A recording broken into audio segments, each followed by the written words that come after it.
My husband handed me divorce papers 3 hours after we buried my brother. He stood in my kitchen wearing the same black suit he had worn to the funeral, his loosened tie hanging around his neck, rainwater still clinging to the shoulders of his coat, and he looked at me with the cold confidence of a man who believed the world already belonged to him. Then he said the words that destroyed the last illusion I had left about my marriage. "I'm going to marry your brother's wife. Sign the papers. Saffron." I stared at him for a long moment, then smiled softly and picked up the pen. 30 days later, Alaric Vance was on his knees, screaming my name in a central London law office because he had finally realized what my brother knew before he died. Greed makes people blind, and blind people walk willingly into cliffs. The day we buried Benedict Thorne, the sky over Henley-on-Thames looked like cracked steel.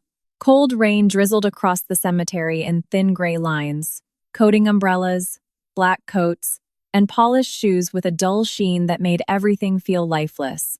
I stood beside my brother's grave with my hands folded in front of me while the vicar spoke about generosity, leadership, and legacy, but I barely heard a word after they lowered the casket into the ground. Benedict had been 42 years old, too young to die, too disciplined to die, honestly. My brother woke up at 5 every morning, ran 5 kilometers, even during British winters, and scheduled his annual health checks like clockwork. Then one drunk driver crossed the central reservation outside Reading and crushed his SUV head-on. Just like that, the strongest person I had ever known became a photograph beside a coffin covered in white lilies. People from Thorne Logistics Solutions filled nearly half the churchyard. Drivers, warehouse supervisors, accountants, dispatch managers. Benedict remembered every employee's birthday, every sick child, every mortgage struggle. Men twice his age cried openly beside the grave because my brother had helped them keep their homes during the credit crunch. Alaric stood beside me during the service with one hand resting lightly against my back, performing grief the way some people perform prayer in public, carefully, visibly, without sincerity. Looking back now, I realize he never once squeezed my shoulder, never once asked if I was okay. His eyes wandered constantly toward Isadora. Isadora Thorne, Benedict's widow, was tall, elegant, dark-haired, wearing oversized sunglasses despite the rain. She held a lace handkerchief beneath her nose and cried quietly through most of the service, though something about her sadness felt distant to me, rehearsed almost like someone trying to imitate emotion after seeing it in a film. At the time, I hated myself for even thinking that. Grief makes you suspicious of everybody. After the funeral reception ended, people slowly returned to their lives. Cars disappeared from the gravel car park one by one while evening settled across the Oxfordshire countryside. Alaric drove us home in silence, one hand on the steering wheel, the other scrolling through his phone whenever we stopped at traffic lights. I watched rain slide across the passenger window and thought about Benedict teaching me how to ride a bicycle when I was 7 years old. He had run behind me down our old village street, shouting encouragement while I screamed in terror. Even after I crashed into a post box, he laughed, picked me up, brushed dirt from my knees, and told me something I never forgot. Fear passes faster than regret, Safi. He was the only person who still called me Safi. When we pulled into our driveway, Alaric got out without waiting for me. I noticed how quickly he walked toward the house almost impatiently, like a man rushing toward a long-awaited appointment. The moment we entered the kitchen, he loosened his tie and tossed a thick envelope onto the marble island. "You should read those tonight," he said flatly. I stared at the envelope. What is this? Divorce papers. For a second, the room lost sound. The hum of the aga disappeared. The rain against the windows vanished, and even my breathing seemed to stop. I looked up slowly. What? Alaric exhaled like an exhausted businessman forced to repeat simple instructions to a junior employee. "Come on, Saffron. We both know this marriage hasn't worked for years. My brother was buried today.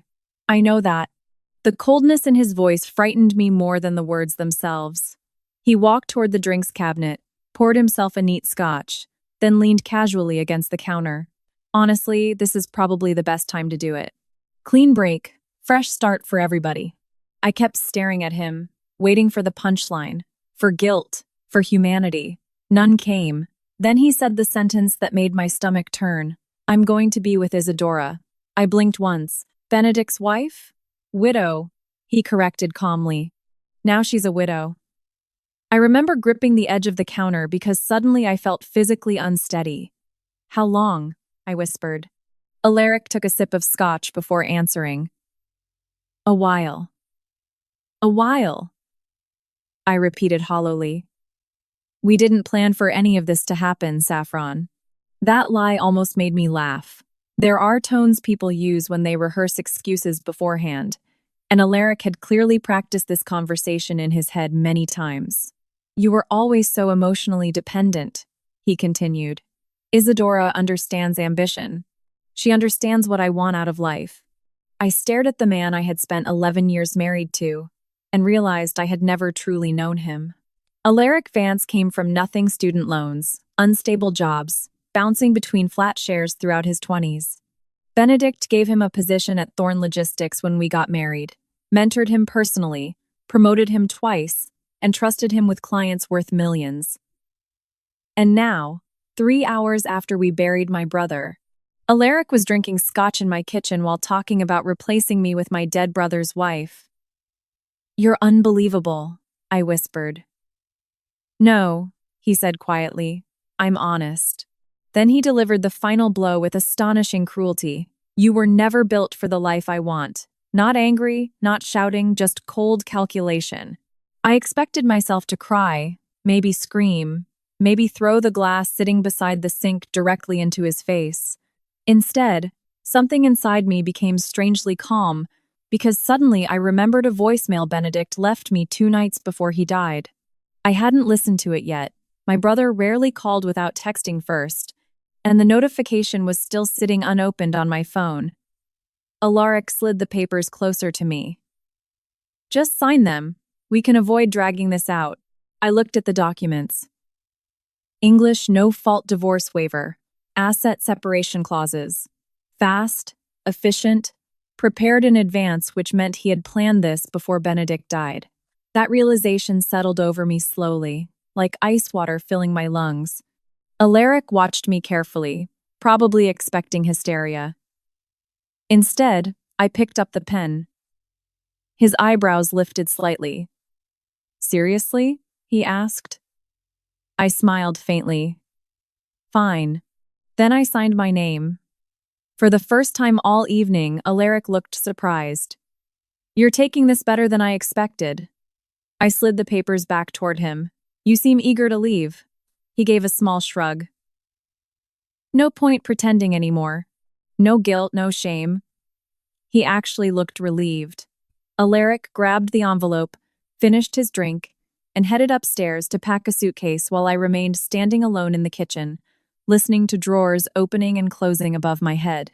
40 minutes later, he walked downstairs carrying luggage. At the front door, he paused.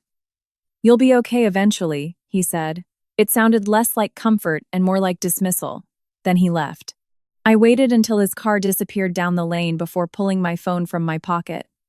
My hands trembled as I opened Benedict's voicemail. There was a long pause before my brother spoke. His voice sounded tired. Safi, if you're hearing this, something probably happened before I got the chance to explain things myself. I stopped breathing.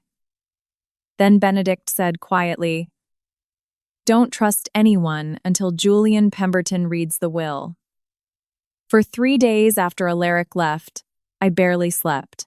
Not because I missed him, that part surprised me the most.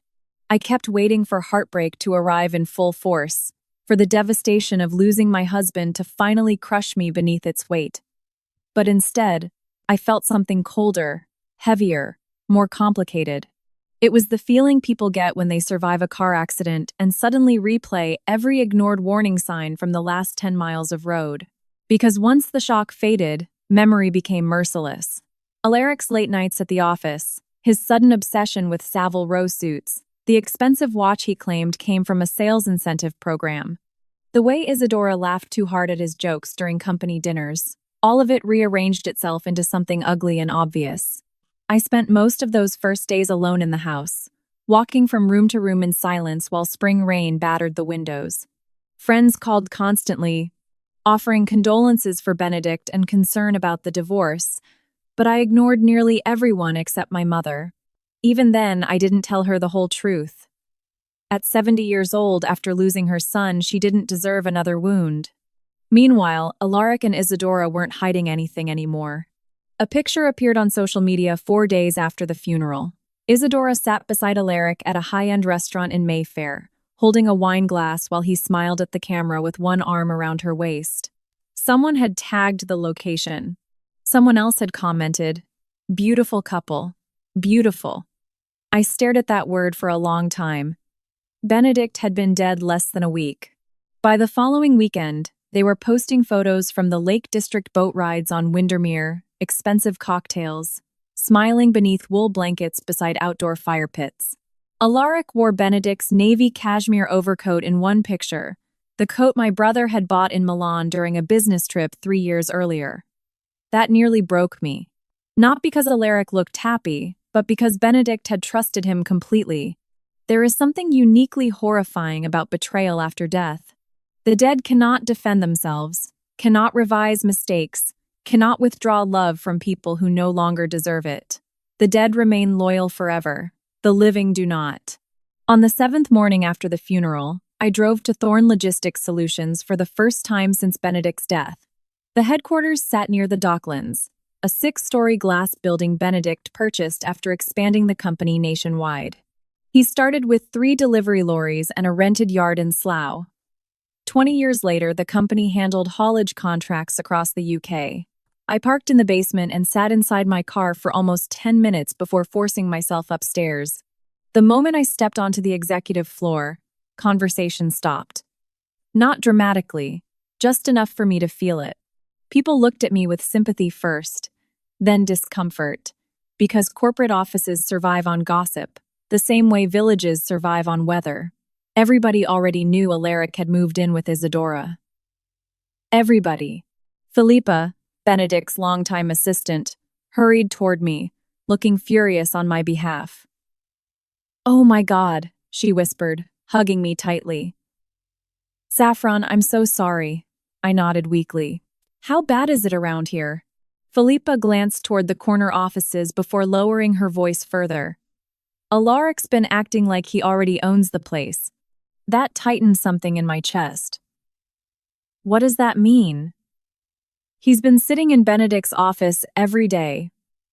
"Of course he had." Philippa hesitated. "And Isadora's been here too." I closed my eyes briefly. The cruelty of some people has no bottom. Philippa guided me toward the small boardroom and handed me tea while quietly filling me in. Alaric had started inserting himself into leadership meetings despite technically holding only a regional sales position. Isadora had apparently begun discussing future restructuring ideas with senior staff, as though she were preparing to become the executive chair. They were moving fast, too fast, almost like people terrified of losing momentum. That thought stayed with me. When I finally walked into Benedict's office, I nearly turned around immediately. Everything still smelled like him: cedarwood cologne, Earl Grey tea, and the crisp London air drifting through partially opened blinds. His framed Durham University diploma hung beside photographs from company charity events, and his desk remained perfectly organized because Benedict believed clutter reflected weakness of thought. But one thing had changed. Alaric sat behind my brother's desk, in my brother's chair, wearing my brother's coat. The sight made my stomach physically twist. Alaric looked up from a spreadsheet and smiled casually as if none of this were insane. "Saffron," he said smoothly. "You should have called first." I stared at him in disbelief. "What are you doing in here?" "Working. This company needs stability right now." This was Benedict's office. Somebody has to step up. The arrogance in that sentence stunned me. Alaric leaned back comfortably. "Honestly, the staff are nervous. You're a sales executive, not a CEO. Titles change." I looked around slowly, noticing several folders stacked beside him: financial reports, investment documents, acquisition proposals. Alaric had already started digging through everything. "Did Benedict authorize this?" I asked quietly. Alaric smirked faintly. Benedict's gone, Saffron. The way he said it, cold, practical, almost impatient, made something shift permanently inside me. I suddenly understood my brother's voicemail differently. Don't trust anyone until Julian Pemberton reads the will. Not if. Not be careful. Don't trust anyone. Alaric stood and walked around the desk slowly. Look, you should probably focus on grieving right now. Let the people who understand business handle the company. The condescension would have enraged me weeks earlier. Now, it only sharpened my attention. Interesting, I said softly. You suddenly acting like this company belongs to you. His expression flickered briefly only for a second, but I saw it. Fear. Tiny, hidden, gone immediately afterward. Alaric folded his arms. Isadora inherited Benedict's estate. There it was, the assumption underneath everything. He thought Isadora controlled Benedict's fortune, and through her, he thought he would control it too. I nodded slowly as though considering the idea seriously. Then I asked the question that changed the atmosphere completely. Did Benedict know about you two before he died? Alaric's jaw tightened instantly. That's not relevant. That wasn't my question. Silence stretched between us. Then Alaric looked away first. Interesting again. Before either of us spoke further, someone knocked lightly on the office door. Julian Pemberton stepped inside, tall, silver-haired, impeccably dressed. Benedict's solicitor for nearly 15 years. Julian had the calm demeanor of a man who spent his life around wealthy people behaving badly. His eyes moved from me to Alaric very carefully. Mr. Vance, he said politely, I'll need a private word with Saffron. Alaric looked annoyed but forced a smile. Of course. As he walked past Julian, I noticed something subtle. Julian did not offer to shake his hand. The door closed behind Alaric. Julian waited several seconds before speaking. You listened to the voicemail? Yes. He nodded once. Good. My pulse quickened. What's going on? Julian removed a thick envelope from his leather briefcase and placed it gently on Benedict's desk. Your brother made several changes shortly before his death, he said carefully, and he instructed me very specifically not to discuss them until 30 days had passed. Why 30 days? Julian studied me for a long moment. Because, he said quietly, your brother believed people reveal their true character when they think they've already won. The 30 days passed slowly for me and recklessly for Alaric. That difference mattered. Pain tends to make careful people quieter, more observant, more patient. Greed does the opposite. Greed makes people loud, sloppy, overconfident. By the 4th week after Benedict's funeral, Alaric was practically walking through London like a man already crowned king, and Isadora encouraged every second of it. They hosted dinners in Benedict's house. I still refused to think of it as theirs, and filled the dining room with people who had barely attended my brother's funeral. Young investors, shallow socialites, real estate agents, self-important men who used words like leverage and disruption while drinking 1,000-pound scotch beside the fireplace where Benedict once sat reading biographies. Philippa kept me informed whether I asked or not. They're redecorating the office, she told me one afternoon over tea. Alaric removed Benedict's family pictures. I stared at her across the cafe table. What? He said the company needs a forward-looking identity. For a moment, I honestly thought I might throw my tea directly into the street. But then another emotion settled in instead. Calm. Because Julian Pemberton had finally started returning my calls, and every conversation with him deepened the same quiet suspicion growing inside me. Benedict had known. Maybe not everything, but enough. Julian never explicitly said it over the phone. Solicitors like Julian Pemberton survived because they understood precision. Yet every carefully chosen sentence pointed toward the same truth. Benedict had spent the last months of his life preparing for something or preparing me. On the morning of the will reading, London woke beneath low gray clouds and a sharp spring wind rolling off the Thames. I stood inside my bedroom for nearly 20 minutes trying to decide what to wear, which felt ridiculous considering my entire life had collapsed within a single month. Still, Appearances mattered that day. Not because I wanted revenge, but because I suddenly understood Benedict had expected strength from me. So, I chose simplicity: black trousers, a cream-colored blouse, minimal jewelry. No performance, no visible grief, just composure. When I arrived at Pemberton and Associates in the city, a few reporters were already gathered outside. Apparently, rumors about Benedict's estate had spread through business circles.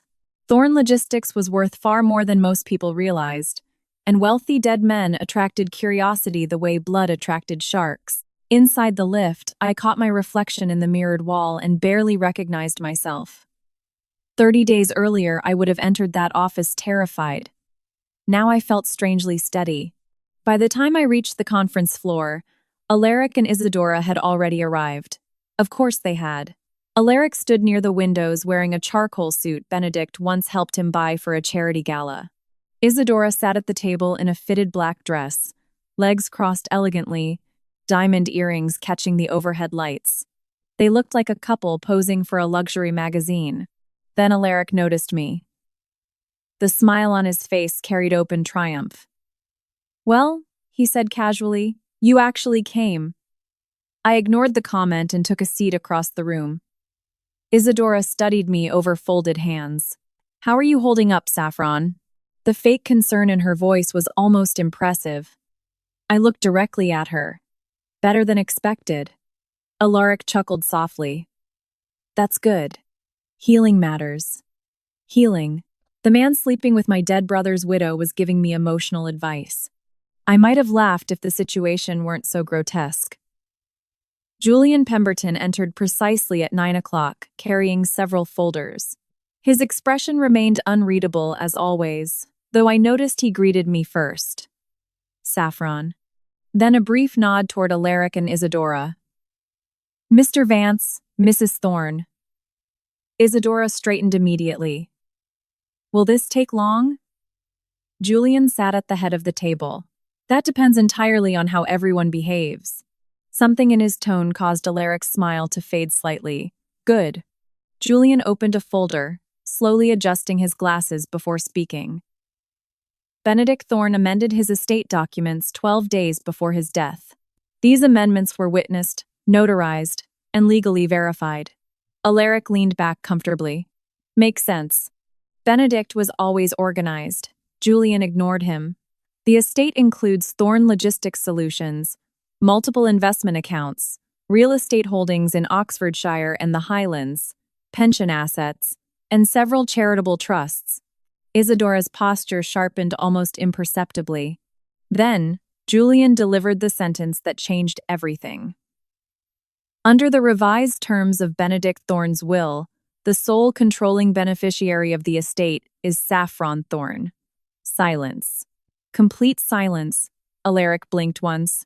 Isadora frowned slightly as though she had misheard. I simply stared at Julian. "The company," he continued calmly, "including all executive authority and majority ownership shares, transfers immediately to Miss Saffron Thorne." Alaric laughed suddenly, a short, disbelieving sound. "Okay," he said. "Very funny." Julian looked at him flatly. "Mr. Vance, nothing about estate law is funny." Isadora's face drained of color first. "That's impossible," she whispered. Julian slid documents across the table. "You may review the amended filings yourself." Alaric snatched the papers aggressively, scanning pages faster and faster, while confusion twisted into panic across his face. "No," he muttered. "No, this doesn't make sense." "It makes perfect sense," Julian replied. Alaric slammed the documents onto the table. "Isadora was his wife." "Yes," Julian said calmly, "and Benedict provided generously for her personal support through a separate trust. However, operational control of all primary assets belongs exclusively to Saffron Thorne." Isadora turned toward Alaric slowly. I watched the exact moment fear entered both their faces, real fear. Not embarrassment, not disappointment, but fear, because suddenly their future looked very different from the fantasy they had built. Alaric stood abruptly. "Benedict would never do this." Julian folded his hands. Actually, he did. Then Julian opened another folder. There is also a recorded statement.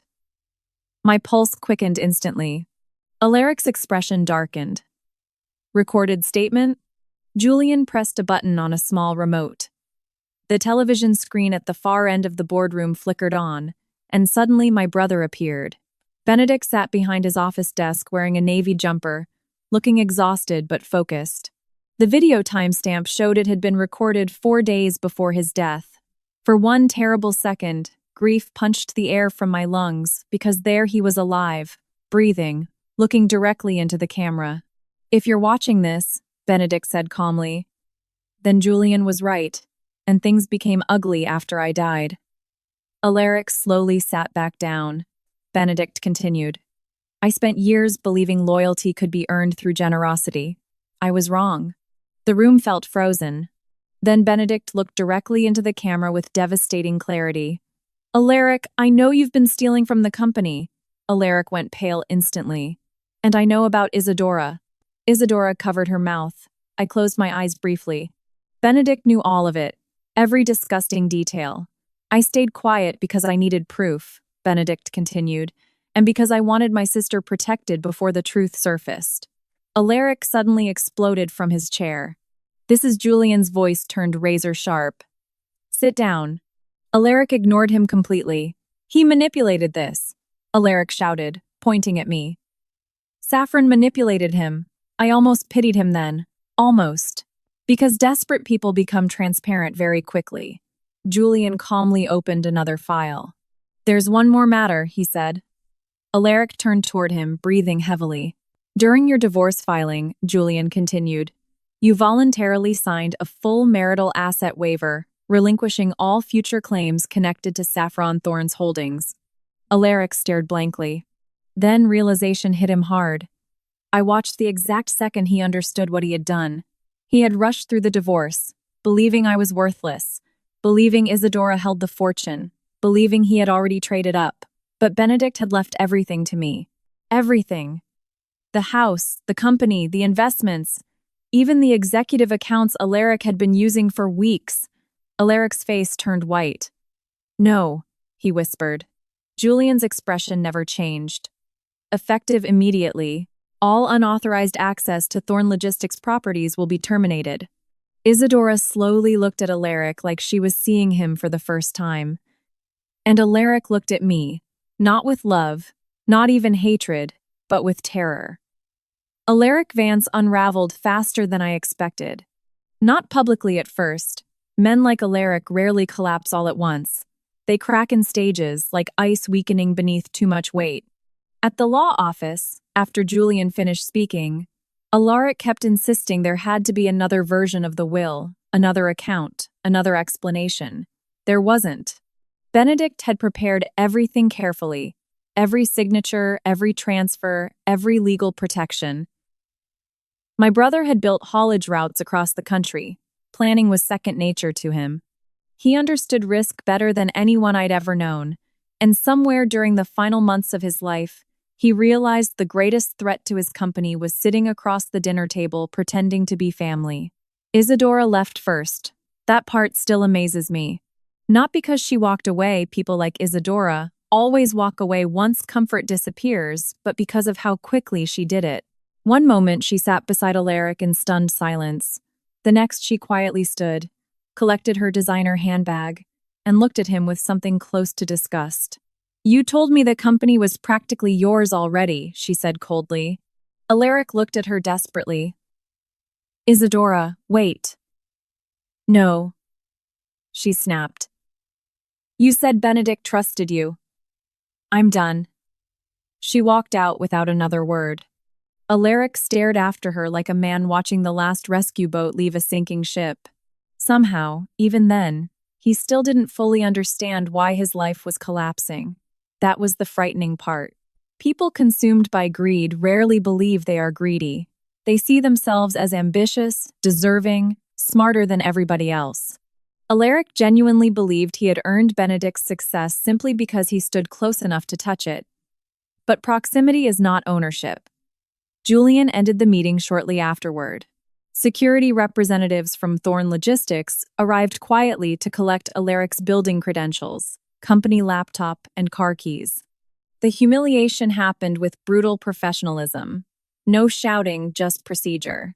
Alaric looked at me repeatedly during the process, searching for softness, searching for the woman who used to protect him whenever life became difficult. But that woman had disappeared somewhere between the cemetery and the law office. Outside the building, cold wind whipped through the city while a few reporters shouted questions. I ignored them and headed toward the car park, but footsteps rushed behind me. Saffron. Alaric grabbed my arm hard. I turned slowly. Up close, he looked terrible. Sweat coated his forehead despite the cold, and panic had replaced his confidence.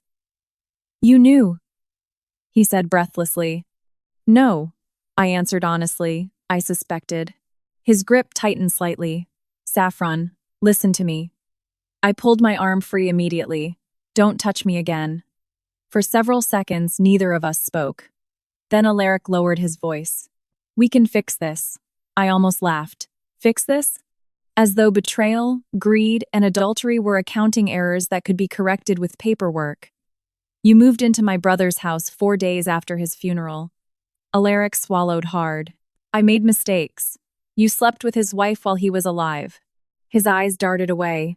You told me I wasn't built for the life you wanted. Now you finally understand who wasn't built for it.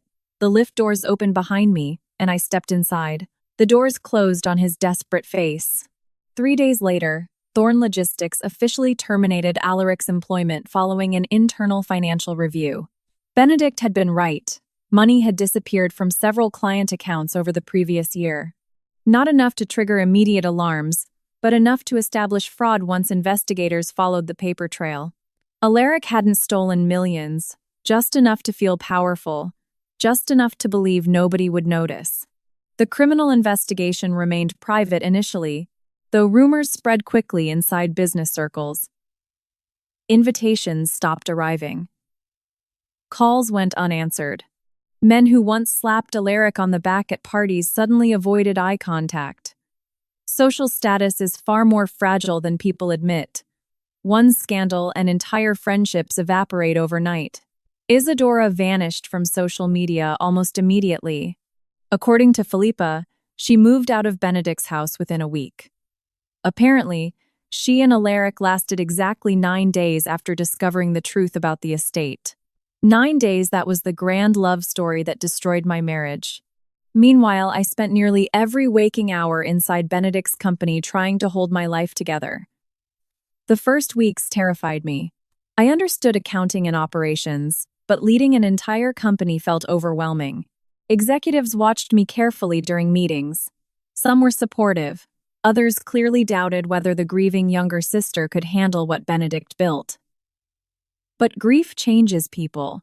I started arriving before sunrise, reviewing contracts, meeting department heads, and walking the warehouse floors in Slough, listening more than speaking. Slowly, something unexpected happened. Employees began trusting me. Not because I was brilliant, but because I cared the way Benedict cared. Lorry drivers stopped me to tell stories about how Benedict once paid medical bills for injured staff. Warehouse managers shared ideas nobody bothered presenting to Alaric because he never listened unless profits were attached. For the first time in years, I realized I wasn't invisible. I had simply spent too much of my life standing beside louder people. Then one rainy Thursday evening in late May, Alaric appeared outside my house. I saw him through the front window before he knocked. He looked thinner already, older. The expensive suits were gone, replaced by wrinkled clothes and exhaustion. Rain soaked his hair while he stood beneath the porch light, staring at the door like a man approaching a church after years without faith. I opened the door halfway. What do you want? Alaric's voice cracked immediately. I lost everything.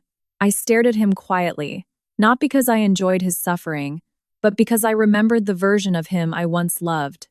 And there is something deeply unsettling about watching a familiar face become unrecognizable. You made choices, I said calmly. Tears filled his eyes, real tears this time. I was stupid. Yes, I thought. He swallowed hard. I thought success would finally make me enough.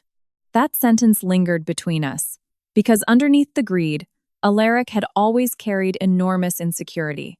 Benedict's success fascinated him because Alaric confused wealth with worth. He believed money could erase shame, erase failure, erase the fear of being ordinary. It never can. I loved you, he whispered desperately. I looked at him for a very long time. Then I answered with complete honesty. I think part of you did. That hurt him more than anger would have. Alaric stepped closer. Please, Saffron, please give me another chance.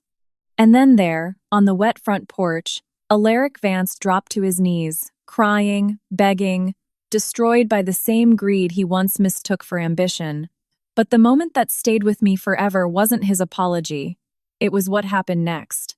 His eyes drifted past me into the living room, landing on the framed photograph sitting above the fireplace, Benedict smiling beside us 3 years ago. Alaric stared at that picture and finally understood the full weight of what he had betrayed. He stayed on his knees for several seconds, rain dripping from his hair onto the wooden porch. For the first time in 11 years, he looked honest, not impressive, not charming, just honest. Broken people usually are. I stood there holding the door half open while cold wind pushed damp air into the house. Alaric wiped his face with shaking hands, but the words seemed trapped inside him now.